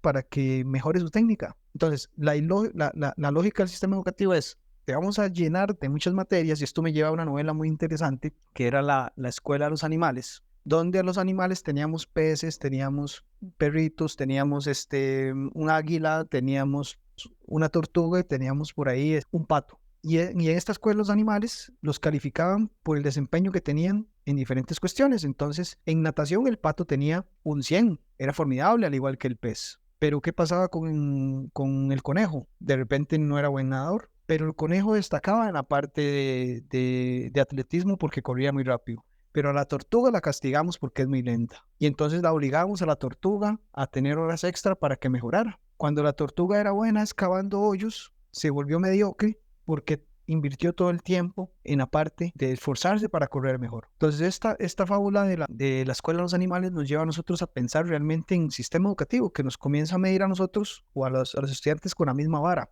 Y aquí tenemos las famosas pruebas PISA, las famosas pruebas estandarizadas, que lo que mide son competencias, pero está creando personas incompetentes. Entonces, en este sentido, comenzamos a socavar mucho los dones naturales, que esto más adelante, como vamos a ver, nos puede llevar a nosotros inclusive a explotarlo como mi propósito o una forma de generar dinero, un negocio. Si yo soy bueno en algo, yo puedo explotarlo y de repente generar un negocio, pero bueno, lo que hacemos acá es simplemente alinear a las personas, decirle, es que usted lo mejor es que sea doctor, porque eso genera mucho dinero cuando usted llegue y atienda pacientes. Y tal vez no tiene el don de gente para atender personas. O le dicen, no, peor aún, usted va a ser abogado porque todos en la familia somos abogados. Y de repente están suprimiendo un artista, una persona que va a ser bueno en escritura. Entonces, esas son las mentiras que vende el sistema educativo. Y a la larga dicen que las personas reciben mayor formación son mejores. No, aquí hay dos cosas que hay que separar. No es lo mismo educación que formación. Yo en este caso yo tengo educación que viene desde los principios y valores de mi casa, que así me lo enseñaron mi familia, y viene la formación que eso me lo dio la escuela. Entonces, gana más usted con la formación que al final, pero con educación que con una formación. ¿Por qué? Porque la formación usted la puede tener hoy en día donde sea. La formación, la información está a la mano. En 3 meses yo puedo aprender y ya lo he medido. En 3 meses una persona puede aprender cualquier habilidad que le ayude, por ejemplo, a ganar dinero. Tanto las universidades te meten 5 años para especializarte, tener un certificado y que ahora sí, ese certificado dice que usted es bueno en esto, pero realmente hoy en día lo que se está valorando más son las habilidades, los skills, ¿verdad? Que los títulos. Ahora, Entonces es algo que la educación nos está engañando un poco por ese sentido. entiendo totalmente lo que acabas de comentar, mi hermano, y yo creo que sí es un problema a nivel Latinoamérica, el hecho de que muchas de las veces los estudiantes se van por el aspecto de que, ¿sabes qué? Estudia programación porque esto es lo del futuro, ¿no? Entonces pueden tener razón, pero si esa no es su vocación, ese no es como que el deseo de la persona y no está dentro de él, pues quizá lo haga, pero va a llegar a un punto de insatisfacción donde su vida pues no sea completa y pues no esté desempeñando las habilidades que él en realidad pues tiene de nacimiento, ¿no? Que como bien comentaba son los dones. De acuerdo a tu experiencia con la educación, ¿cómo podrías definir tú que sería un primer paso, por decirlo de alguna forma, para mejorar esta formación en las escuelas a nivel Latinoamérica para que pues de cierta manera los alumnos salgan con una visión diferente? Es muy simple. Realmente tenemos que cambiar la forma en la que enseñamos. Pero esto es como un paradigma un poco difícil de romper porque tenemos más de 200 años en esto. Entonces, las autoridades, ¿verdad?, que vienen desde políticas gubernamentales, no vamos a cambiarlo tan fácilmente de esa forma. Pero tal vez una forma muy efectiva puede ser el hecho de incluir materias complementarias. Por ejemplo, gestión de emociones, finanzas personales, la parte de productividad, la parte del desarrollo personal Ventas. y la parte, todo esto. Entonces, si usted comienza a formar a las personas realmente en lo que necesitan saber, que es cómo controlo mis emociones, porque esto va a controlar mucho de lo que yo voy a hacer, cómo controlo la parte del dinero, porque estamos en un sistema que nos enseña a ser consumistas. Si yo comienzo a hablarle a una persona, inclusive adulta, vos sabés lo que es un presupuesto, vos sabés lo que es un fondo de emergencia, vos sabés lo que es, entonces comienzo ahí a cuestionar, la gente no sabe. Yo le digo, ¿usted cómo hace para identificar el hecho de que está mal en la vida? ¿Por qué le está yendo mal? No, es que es culpa del gobierno. No es culpa del gobierno. ¿Por qué a usted le está yendo mal? Y entonces, no, porque yo no puedo, porque yo no sé, porque me ha costado, porque aquí, entonces, porque estás en el papel de la víctima. ¿Y cómo cambiamos ese papel de víctima? Siendo responsable. ¿Cómo me vuelvo responsable? Cambiando mi mentalidad. ¿Cómo cambio mi mentalidad? Comenzando a ver hacia adentro, porque lo que yo tengo adentro es lo que voy a reflejar hacia afuera. Entonces, si yo comienzo a enseñarle a las personas cómo identificar sus emociones, van a entender cómo funciona su mente. Si entiende cómo funciona su mente, va a controlar sus pensamientos. Por ende, va a controlar sus acciones y esto lo va a llevar a resultados que probablemente son los que está esperando. Entonces, si yo comienzo a trabajar desde la parte, inclusive del jardín de infancia, que los primeros 3 años de la vida de una persona son los más importantes, yo comienzo a trabajar muchos aspectos de estos, pues voy a tener personas, número 1, más felices, personas más conscientes y personas con bajos grados de incompletitudes. ¿Por qué? Porque vas a saber entender a los otros, va a tener empatía, va a saber qué es lo que siente y poder comunicarlo. Y metería también la parte de oratoria. Y es muy importante. La parte de cómo comunicarse, la parte de cómo relacionarse con las personas, súper importante. Las habilidades Con blandas. estas 4 o 5, exactamente, 4 o 5 cosas que dije usted, está bien, no cambie la matemática, no cambie la química, no cambie la historia, que dicho sea de paso, la historia es una materia que nunca le encontré un sentido. ¿Por qué me va a importar a mí algo que pasó en el tiempo en que siquiera había nacido? Pues claro, hay que entender de dónde viene uno para saber también hacia dónde va, pero cuestiones tan profundas que usted tenga que saber una fecha en concreto, no, esto es una locura. Entonces, voy en contra de muchas de las cosas del sistema educativo, pero a pesar de que voy en contra, ¿qué es lo que puedo hacer y qué puedo aportar? Bueno, cambiemos un poco. Saquémosle 10 minutos a la clase de química y hablemos de finanzas. Saquémosle otros 10 minutos a la clase de español y enseñémosle un poquito de gestión de emociones. Planteemos un curso extra para fuera de horario, donde les enseñemos a los chicos un poco de nutrición, Exactamente. ¿verdad? Cómo nos alimentamos. Entonces, hay muchas cuestiones que se pueden hacer. Ahora, ¿la voluntad de los gobiernos es esa? No, lamentablemente no. Y aquí, si quiere, me pone el gorrito de aluminio y demás, pero sabemos realmente cuál es el trasfondo de muchas de estas cosas. Pero bueno, ¿qué nos queda a nosotros? Como decía yo como padre, ahora como padre yo tengo a mi hija y mi hija ya tiene 3 años. ¿Qué trato de hacer? Bueno, número uno, limitarle el acceso a la parte de la tecnología. Es una niña, tiene que jugar, tiene que aprender, tiene que trabajar esa parte conectiva con sus sentidos. Como no paso mucho tiempo con ella, bueno, le escribí o le creé un correo electrónico donde le escribo cada cierto tiempo y le voy contando cosas, le mando fotos de experiencias que hemos tenido que tal vez nunca vaya a recordar porque estaba muy chica, pero por ahí va a decir, mira, papá era así. ¿Y esto qué me garantiza? Que el día de mañana cuando alguien diga, es que su papá era esto y lo otro, y no, hija, ¿usted quiere saber cómo es su papá? Vaya a leer su correo. Y ahí tiene muchas historias de su papá y cosas que le quería contar. Ahora, esto fue una idea mía, no, yo lo tomé de otras personas. Esto se lo aprendí al Diego Dreyfus, que él lo hacía con sus hijos cuando tuvo la separación. Entonces, es una buena idea, ¿por qué no implementarlo? Y es algo que yo he visto que es muy importante si nosotros lo tomamos y decimos, ¿por qué yo voy a inventar el agua tibia cuando ya está inventada y simplemente lo que yo tengo que hacer es qué han hecho otros y qué replicar? Que eso nos va a llevar luego al tema de negocios. Pero para cerrar esto, es muy importante que nosotros como padres busquemos los mecanismos para poder crear personas a futuro más conscientes, emocionalmente más estables y que puedan buscar este camino hacia la felicidad de una forma más trabajada, que a la larga, si usted me pregunta a mí qué es la felicidad, la he encontrado en muchos momentos y se llama paz interior. Perfecto, hermano, y gran reflexión para terminar este bloque. Y como bien lo comentabas, yo creo que pasamos a un bloque bastante interesante, conjunto a una historia que nos compartiste en Telegram, la cual me sorprendió bastante. Yo creo que podría decir que fue un quiebre, ya nos estarás diciendo o contando más acerca de esto. ¿Qué es lo que pasó el día que te encontrabas en la carretera lloviendo? Cuéntanos más acerca de esta historia y a qué llevó y desenlazó esa situación. Ok, sí, es una historia bastante interesante. Para muchos podrá parecer trágica, para mí es el inicio de una nueva vida, realmente. Vamos a ver, yo ando ya cercano a los 37 años. Tengo 3 años trabajando la parte de mentalidad a raíz de todo lo que he vivido y demás. Y yo digo que me he estado preparando o me estuve preparando los últimos 2 años y medio para lo que pasó ese día. Ese día me encontraba caminando por la calle, era temprano, eran como las 6:30 de la tarde, iba camino a mi casa y faltando 1 kilómetro para mi casa, sale un tipo de la nada sin luces y me atropella. Me deja ahí tirado, sigue su camino. Cuando yo trato de levantarme me doy cuenta que tengo la pierna rota, totalmente destrozada y con las fuerzas que tenía en ese momento me arrastré hasta llegar a la acera o la vereda, como le quieran llamar, y me quedé sentado ahí. Comienzo como a revisarme, digo yo, bueno, estoy bien, no me duele más nada, tengo la pierna rota, no tengo golpes en la cabeza, estoy vivo. Fue lo primero que pensé, estoy vivo.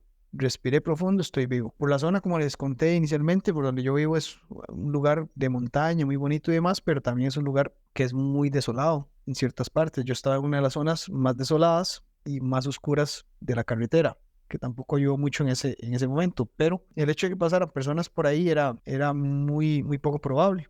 Como puedo, me siento en la acera, me acomodo la pierna, en la adrenalina, lo único que yo, la pierna se ve mal, me la acomodé Wow. y, y simplemente comienza a llover. De noche, solo, con una pierna rota, en medio de la nada y comienza a llover. Y en ese momento cualquier persona puede entrar en una situación de decir, sí, no, ¿y ahora qué hago? Pues nada, tomé el teléfono, llamé al 911, me dijeron, ya van en camino, conversé con algunos de los hermanos Alfas, uno de estos que pude conversar fue el Amer, que con el Amer tuve una conversación, no sé, unos 10, 15 minutos. Yo creo que él estaba más preocupado que yo en ese momento, porque yo estaba en una tranquilidad, en una paz que no sé cómo describirlo. Yo solo sentía el agua donde caía, sentía el calor de mi cuerpo que se emanaba, sentía como una vibración en la pierna, que simplemente lo que sentía era el tobillo caliente.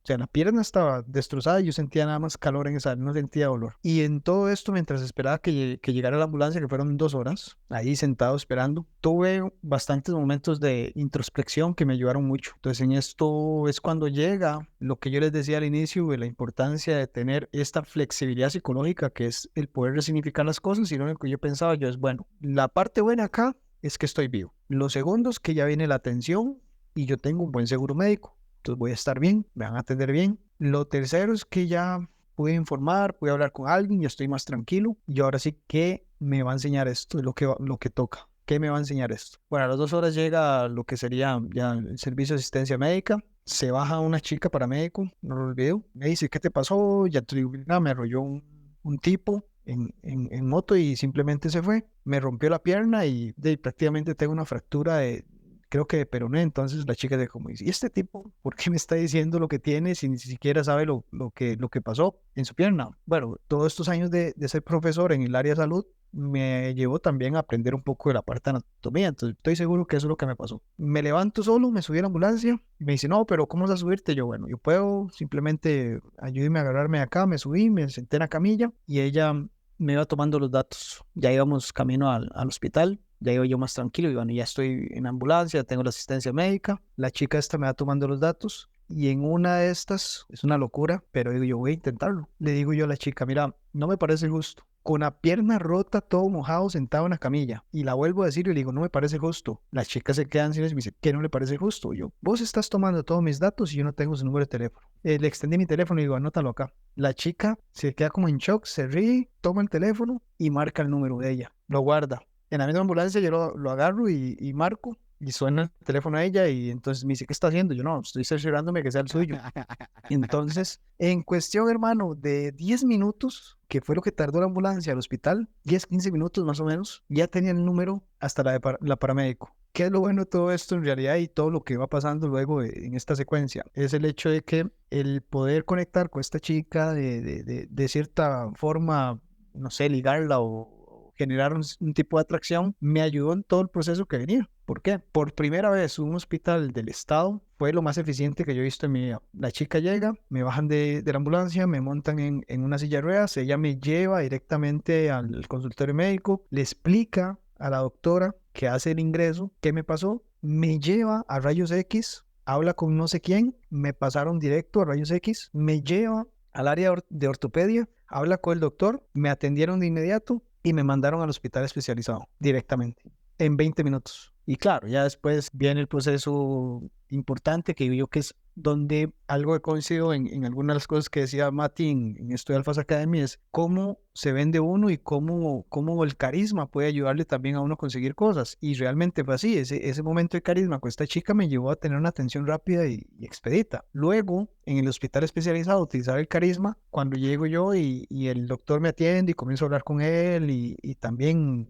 a intercambiar algunas cuestiones con el doctor, el tipo me dice, mira, sí, tenés desplazado el hueso, tienen que operarte. Y entonces le dijo, puña, bueno, y no importa. Yo sabía que iba esto y la verdad es que estoy bien y comienzo a hablar con él y me dice, no, ¿sabes qué? Te vamos a dejar de una vez internado porque me van a mandar a la casa. Me dice, si yo te mando a casa, son 2 semanas y probablemente tengas que esperar una operación. Si yo te dejo de una vez, la operación puede salir en menos de una semana. Y bueno, doctor, si usted me hace el gran favor, yo me quedaría. Luego viene el trabajo con las enfermeras. Cuando llegan las enfermeras y demás, llego y estoy en enfermera y comienzo también a elogiarle, que qué bonita se veía, a pesar de estar en un hospital, que qué bonita tenía las uñas y el cabello y que se veía que se cuidaba y demás. Bueno, esa enfermera me consiguió rápido comida y una cama.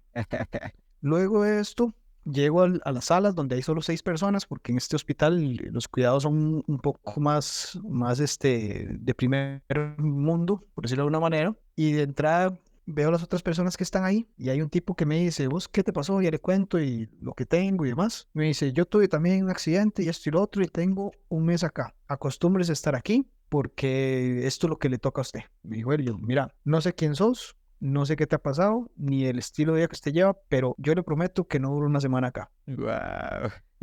Pues nada, tengo igual la visita el otro día del doctor especialista y el tipo me revisa, me dice cómo me siento, esto y lo otro. Yo comienzo a hablar con él y digo, doctor, la verdad es que yo soy una persona muy positiva en esto y esto y esto. Soy una persona que me siento bastante saludable, puedo mover muy bien los dedos, esto y lo otro. Entonces ya él me viene a revisar y comienza a hacerme una serie de preguntas. Y le digo, doctor, ¿será posible que me puedan operar pronto? Me dice, yo te veo muy bien, voy a mandarte unas placas y déjeme ver qué hacemos. Me manda a hacer las placas y a la media hora llega el doctor y me dice, mira, hablé con la ortopedista de turno y me dijo que te va a hacer un espacio para operarte mañana. Y básicamente al otro día estaba en el quirófano y un día después ya venía camino a mi casa. Fueron 4 días en el hospital donde dije al tipo, bueno, vos te quedas, si quieres un mes más, yo me voy de acá. Y la atención súper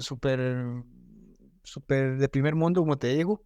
Me vinieron a dejar en ambulancia a casa y demás. Y bueno, todo esto es algo que les quiero dar como una experiencia de cómo nosotros, el tipo de forma en la que enfrentemos los desafíos o las situaciones, porque yo no creo en la palabra problemas, yo creo en el hecho de abordar situaciones, es que tenemos una situación en el trabajo, es que tenemos una situación en casa, es que tenemos una situación económica, no un problema económico, no un problema en el trabajo, ni un problema en casa, sino que son situaciones que tenemos que resolver. Las prioridades ya vendrán después como las asignemos, pero son situaciones. Y a partir de esa mentalidad tan positiva, es que yo logré en tiempo récord, en un país donde la atención tarda hasta años o meses para que te resuelvan algo, en un tiempo récord yo logré tener mi intervención. De hecho, hace poco una chica acá que es del barrio tuvo una situación donde también la tuvieron que llevar al hospital y demás y tardó como un mes para tener su operación. No la han atendido en una cita médica y no pueden ver si está bien o mal. Entonces, son cuestiones que digo yo, esto viene mucho de la mentalidad. ¿Qué estoy atrayendo? Entonces, es muy importante, muy importante. La gente no piensa en esto y la gente no cree en la ley de atracción. Lo que pasa es que la ley de atracción nosotros la interpretamos mal. Uno piensa que el hecho de manifestar y pedir es suficiente, me siento y espero. No, realmente esto no funciona así. Nosotros atraemos lo que esté en armonía con nosotros. Y el hecho en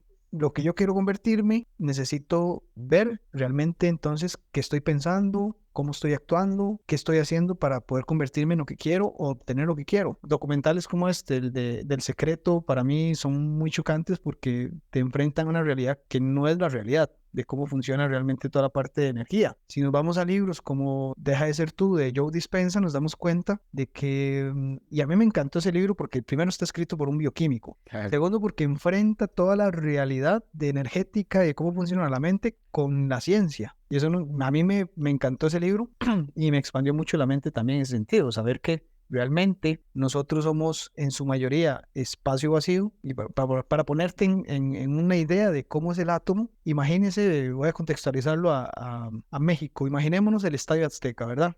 O el Olimpo Universitario, no sé cuál equipo serán ustedes por allá en el podcast. El Charlie yo creo que es de la América, ¿ah, Charlie? Bueno, eso no dijo nada de Lo dejamos en incógnita. Bien, entonces, imaginemos que estamos que el átomo es el Estadio Azteca. Es un estadio bastante grande y demás. A los que lo han visto, ya sea en tele o lo han visitado, tomemos una moneda de $1 mexicano. Todavía existen las monedas de $1. Sí, Es una monedita pequeña, ¿verdad? Cerca de 2 centímetros. No supera los 2 centímetros. Tomemos esa moneda de $1 mexicano y la colocamos en el centro de la cancha. Entonces, el Estadio Azteca es el átomo, ¿cierto? Y yo coloco esa moneda de $1 mexicano en el centro de la cancha. Esa moneda va a representar el núcleo del átomo. Y el núcleo del átomo es donde yo tengo la masa. O sea, donde yo tengo la materia como tal. Ahora, imaginémonos que soltamos, no sé, unos 200 gorrioncillos de esos que andan ahí siempre, ¿verdad? En el parque y comienzan a volar por todo el estadio. La pregunta es, entre la moneda, que es donde está la materia, y todos estos gorriones que representarían los electrones del átomo que andan moviéndose, ¿verdad? Como una ecuación de onda, una cuestión matemática, pero veámoslo de una forma más simple, esos gorriones son los electrones, no tienen un movimiento fijo, sino que ellos vuelan a la libre, así son los electrones en el átomo. La pregunta es, si el átomo es el Estadio Azteca, la masa se concentra en un tamaño de una moneda de $1 mexicano y los gorriones, que pueden ser 100, 200, 300 gorriones que andan volando por ahí, completarán todo el espacio del Estadio Azteca, lo rellenan completamente. No, sería imposible. Imposible, porque tendríamos mucho espacio vacío. Así es el átomo. A una macroescala, así sería el átomo, para que se lo imaginen todos. Entonces, si nosotros nos ponemos a analizar la materia, realmente la mayor cantidad de materia es espacio vacío. Y lo que más mantiene ese átomo unido es la energía, porque aquí ya hablamos de fuerzas de atracción y no son fuerzas perceptibles, son fuerzas electroestáticas. Entonces tenemos en el núcleo las fuerzas positivas y los gorrioncitos, que serían los electrones, las fuerzas negativas. Entonces ya sabemos que como en un imán, el positivo y el negativo se atraen. Y a partir de eso podemos ver cómo la energía mantiene algo tan complejo como las partículas subatómicas unidas. Y el hecho de la interacción entre una partícula subatómica y otra, o un átomo y otro, nos permite a nosotros ver que realmente la materia se comienza a crear de esa interacción, que la conocemos como enlaces. Comenzamos a juntar muchos enlaces, tenemos estructuras más complejas que nos lleva, por ejemplo, el ADN. Del ADN tenemos algo más complejo que son los aminoácidos. De los aminoácidos tenemos las estructuras primarias, secundarias, terciarias de las proteínas, y de la proteína podemos tener la formación de órganos, piel, pelo, uñas y demás, y tenemos a las personas, por ejemplo. Y nosotros, si comenzamos a analizar y a hacer toda esa ingeniería inversa de lo que es nuestra piel hasta el átomo, nos vamos a dar cuenta que somos espacio vacío. De hecho, hay una teoría muy interesante que, si ustedes alguna vez pueden ver la película Oppenheimer, no sé si lo han visto, donde Oppenheimer está con esta chica que lo comienza a seducir, y él dice que realmente el contacto físico es solo una ilusión de la mente. ¿Por qué? Porque realmente nosotros somos espacio vacío y no podemos tocarnos por la repulsión electrónica que existe. Lo que tenemos es una percepción nada más de la energía, de esa repulsión que es energía en dirección inversa. Entonces, cuando uno comienza a ver todo esto y a interiorizar, uno dice, bueno, realmente qué es cierto y qué no es cierto. Y ahí comienza todo ese trabajo mental y demás. Volviendo a la historia, porque me desvié un poco el tema, pero generalmente cuando se habla conmigo salen, no sé si le pasa a usted, pero tenemos la historia principal y de esta historia salen ramificaciones, ¿verdad? Cuando ocurre todo esto del accidente y demás, ya estoy recuperándome en casa, y aquí es cuando viene el engaño de la mente y el ego. ¿Qué pasa con las personas que ya están en casa y demás en recuperación? Comienzan primero las quejas. ¿Por qué a mí? Y ahora sí no puedo caminar. Y ahora no voy a quedar bien, y entonces tengo mucho fierro ahora en la pierna, y entonces el doctor me dijo que ahora ya no puedo hacer esto, y aquí y allá comienza esa parte de quejarse, y luego viene la parte de decir, bueno, voy a aceptarlo. Pero ¿cuál es la aceptación normal de las personas? Me tiro al sillón, como dice Mati, a comer chetos y ver Netflix. Ahí fue cuando yo dije, bueno, ya tengo esta situación encima, ¿qué voy a hacer? Tengo mucho tiempo libre. Nada, vamos a aprender algo. Curiosamente, para esas épocas ya nosotros teníamos un mes de estar en embajadores de Alphas Academy. Entonces digo yo, bueno, tengo Alphas Academy por ahí y soy embajador. ¿Cómo puedo hacer para vender más en esto? Porque yo nunca fui bueno para las ventas, nunca me gustaron las ventas y no me veía ofreciéndole algo a alguien. Entonces digo yo, bueno, tengo que aprender algo nuevo, y comencé a buscar cuestiones que me ayudaran a vender. Y a partir de esto comienzo a entrar y a entrar más profundo. Por eso les digo que las personas que se lo propongan en 3 meses pueden aprender una habilidad totalmente nueva. Yo lo hice así y me doy cuenta de todo esto del marketing. Y resulta que entramos en la categoría de marketing de afiliados, que es lo que estamos haciendo con Alphas Academy, como embajadores. Entonces digo yo, bueno, es un modelo de negocio. El marketing de afiliados es un modelo de negocio. ¿Cómo es que se impulsa un modelo de negocio como este? Comienzo a investigar y ya comienzo a encontrar centros de formación. Por eso yo les decía a ustedes, las universidades necesariamente no son tan necesarias para la formación, y encuentro esta gente que está haciendo las cosas súper bien en marketing en Colombia. Entonces, gente como Jonathan Vinasco, Mike Musville y otros exponentes latinoamericanos muy buenos en marketing, y comienzo a estudiar con ellos. En estos últimos 3 meses he invertido más en mi desarrollo de una habilidad que en toda mi vida, en los últimos 36 años, porque he llegado a gastar, bueno, no gastar, pero invertir $3,000 en mi propia formación. Y a partir de esto he aprendido mucho. Comencé obviamente con la parte de ordenar mis finanzas, luego brinqué a la parte de qué podía hacer, y encontré que en los negocios digitales podemos tener mucho crecimiento. Los negocios digitales usted puede comenzar de cero sin saber nada, sin invertir, simplemente dedicándose a hacer trafficker digital o hacer copywriting. Con esas 2 habilidades usted puede vender. ¿Por qué? Porque hay gente que dice, yo quiero hacer anuncios, pero no tengo el tiempo de escribir el guión. Yo soy un copywriter y se lo escribo. Es que yo quiero comenzar a publicitar mis productos, pero no sé nada de Facebook y estas cosas. Yo hago tráfico digital y puedo hacerle Google Ads, y le puedo hacer Meta Ads, y comienzo a optimizarle todos los anuncios y para que comience a gastar menos y demás. Entonces comienzo con esto y a vender esos servicios. La otra parte en las que podemos hacer negocios digitales, bueno, tenemos también la parte de creador de contenido, donde usted puede ser o el protagonista o puede ser un productor. y a partir de eso usted produce para otras personas o produce para usted mismo. Que esto lleva a un mundo bastante interesante de fondo. Realmente, si usted quiere vender un producto, la mejor plataforma es YouTube. De hecho, las plataformas tienen dos comportamientos interesantes. Está y esto va a depender, y esto lo aprendí de Sebastián Benja, que creo que es también un compatriota tuyo, un tipo brillante en la parte de creación de contenido. Él ha impulsado campañas para Mid Valley, por ejemplo, y es un estratega muy bueno en esta parte, pero el contenido tenemos que entender qué tipo de población tenemos. El YouTube fue creado como una plataforma que va a sustituir en el futuro a la televisión, porque es un contenido que nosotros, y esto va a depender de la postura del cuerpo. Cuando nosotros estamos inclinados hasta el frente, es algo que nos llama la atención y va a tomar mucho tiempo de consumo, ¿verdad? Los videos que pegan en YouTube andan alrededor de los 7 a 12 minutos, o sea, es un contenido largo. Yo tengo que acomodarme hacia el frente para poder ver este contenido.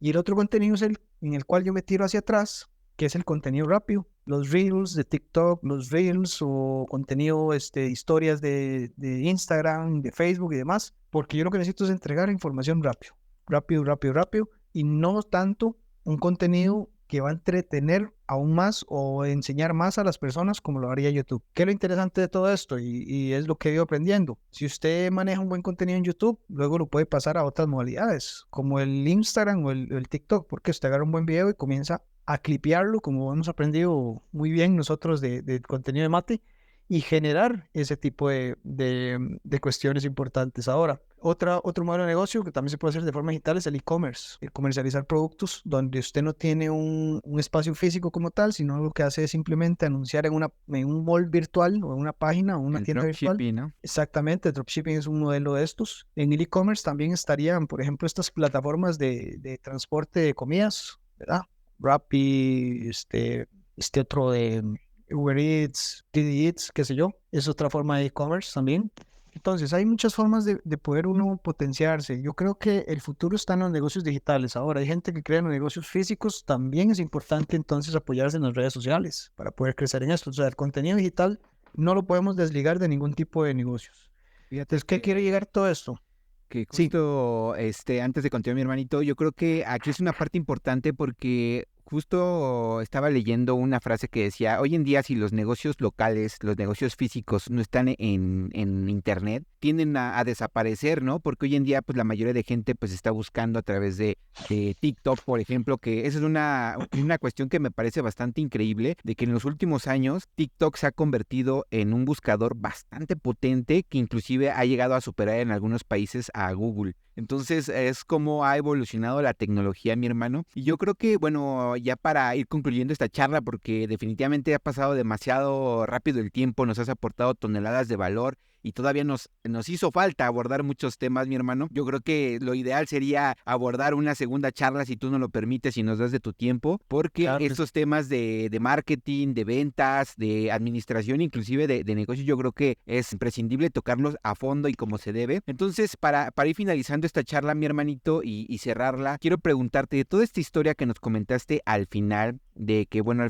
ahora sí que te diste cuenta de que la forma en la que tú lo abordaste, de cómo te enfrentaste a la situación, pues fue de una manera tranquila, en paz. Pues yo creo que fue bastante inteligente de tu parte, porque pues al final de cuentas pues atrajo lo que somos, ¿no? Lo que comentabas hace un momento. Me gustaría preguntar si pudieras resumir en una sola frase, en un pequeño texto, ¿cuál fue el aprendizaje que obtuviste de todo esto, de esta historia? ¿Qué palabras vienen a tu mente? Realmente, si yo tomo esta historia como la base del nuevo comienzo que yo tengo ahora en mi vida, lo que puedo decir es el hecho de que la disciplina es una llave muy importante para el éxito. ¿En qué sentido? Si nosotros tenemos disciplina, vamos a darnos cuenta que esta muchas veces va a vencer al talento, muchas áreas, pero la disciplina también me ayudará a mí a crear hábitos que me pueden impulsar en muchos aspectos. La disciplina, en conjunto con la voluntad, me va a ayudar a llegar muy lejos en la vida también. La disciplina me va a permitir tener perseverancia. La disciplina me va a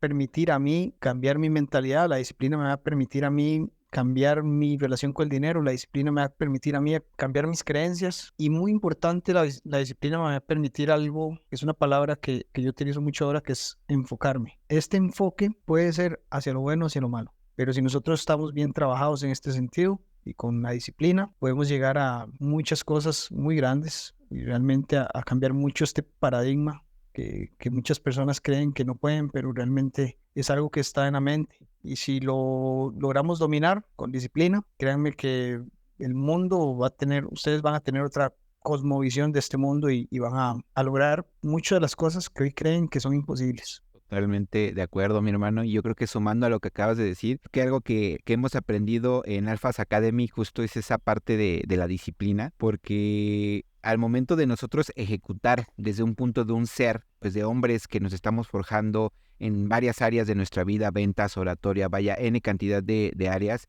y que lo estemos aplicando, yo en mi caso estoy viendo un cambio brutal en mí. Te puedo decir que hace algunos años, o sea, yo dejaba las cosas a medias, y hoy en día con este proyecto que pues me inspira a impactar a hombres, me inspira a impactar a personas que igual están en un proceso de transformación y con estos tipos de capítulos les ayudan a tomar inspiración, les ayuda a tomar inclusive esa frase, esa palabra que les pueda dar un salto cuántico. Créeme que es lo que me da gasolina para poder continuar y mantener esa disciplina como bien lo comentas, mi hermanito. Pues en realidad yo creo que esta charla, mi hermano, da para otras 20 horas más. Definitivamente todo el valor que has aportado ha sido abismal. Quiero que nos cuentes cuáles son tus redes sociales para poder saber más de ti, quien guste conocer quién es el buen Eric Montero. Dinos cuáles son para que vayan a visitarte y darte amor a través de tus redes, mi hermanito. Perfecto. La que más utilizo actualmente es Instagram. Me pueden encontrar como Soy Eric Montero. Eric sin K, sería hasta la C. Soy Eric Montero. Esa es mi red de uso personal. También tenemos la red de Alphas Mindset, donde aportamos mucho valor también a nivel de crecimiento personal y desarrollo personal, donde pueden encontrar mucho valor y Reels que les va a aportar bastante y contenido que les va a aportar bastante. Y finalmente tengo una red que abrí hace 22 días, que es mi nuevo proyecto, que va enfocado en el marketing digital, que se llama PicPixel CR. Y esta red tiene apenas 22 días y ya va teniendo resultados bastante interesantes. La verdad es que si nos proponemos cosas y vamos con esa meta clara y paso a paso, lo dividimos en un plan, ejecutando, muy importante, nunca tiene que ser perfecto, sino que el hecho es comenzar y accionar, vamos a lograr todo eso que nos vamos proponiendo. Es muy importante aquí también el hecho de que tenemos que pagar el precio para llegar a todo esto. Entonces, los dejo con eso ahí para que lo vayan analizando y Charlie, un gusto realmente sentarme aquí y nada, ahí estamos para futuros proyectos y futuros encuentros que podamos tener. Fue bastante ameno, agradable y muchos éxitos en este proyecto que realmente lo que he escuchado me ha encantado bastante. Mi hermanito, pues para mí es un placer y que hayas sido el primer invitado internacional, créeme que es un honor. Yo creo que has superado las expectativas de muchos que han llegado hasta aquí definitivamente. Y pues ya como te he dicho, te voy a contemplar para una segunda charla para profundizar en este tema del marketing digital, que es una bomba, lo de la administración de proyectos, vaya que también quedó pendiente, ventas, que también es una habilidad que debemos de tocar sí o sí, mi hermanito. De verdad, yo creo que esto da para más, como ya lo comentaba, te mando un fuerte abrazo hasta Costa Rica, seguimos en contacto. Y bueno, pues, ¿qué más puedo decir? Gracias. Muchas gracias a ti. Nada, y abrazo de vuelta y éxitos en los proyectos. Y quedamos pendientes. Igual vamos a ver si en algún momento me doy una vuelta a México y grabamos en vivo. Perfecto, mi hermano. Así será. O inclusive yo quizá me voy a Costa Rica, vea, todo puede suceder. Todo es posible, todo es posible. Mi hermanito, un becerro. Nos vemos y bueno, pues mucho éxito. Muchas gracias. Chau, chau. Bye, bye. Y así llegamos al final de otro capítulo más de Entre Alphas Podcast. Espero que te hayas sentido inspirado y motivado por la conversación de hoy. Recuerda, cada historia que compartimos es un testimonio de que el éxito está al alcance de todos, incluyendo a ti. Si algo de lo que escuchaste hoy resonó contigo, aplica los aprendizajes, reflexiona sobre las experiencias compartidas y sigue trabajando en tu propio camino hacia el éxito. Antes de despedirnos, te invito a suscribirte a nuestro podcast. Si aún no lo has hecho, comparte este episodio con alguien que necesite un poco de inspiración y déjanos tus comentarios. Nos encantará saber qué piensas y cómo estos episodios están impactando tu vida. Síguenos en nuestras redes sociales para estar al tanto de las próximas entrevistas y contenido exclusivo. Y recuerda, el camino al éxito no se recorre solo. Aquí en Entre Alphas estamos contigo en cada paso del camino. Gracias por acompañarnos en este viaje. Nos vemos en el próximo episodio donde continuaremos explorando las historias de vida y lecciones de aquellos que han alcanzado el éxito. Hasta entonces, sigue avanzando, sigue creciendo y sigue despertando el alfa que llevas dentro. Nos escuchamos pronto.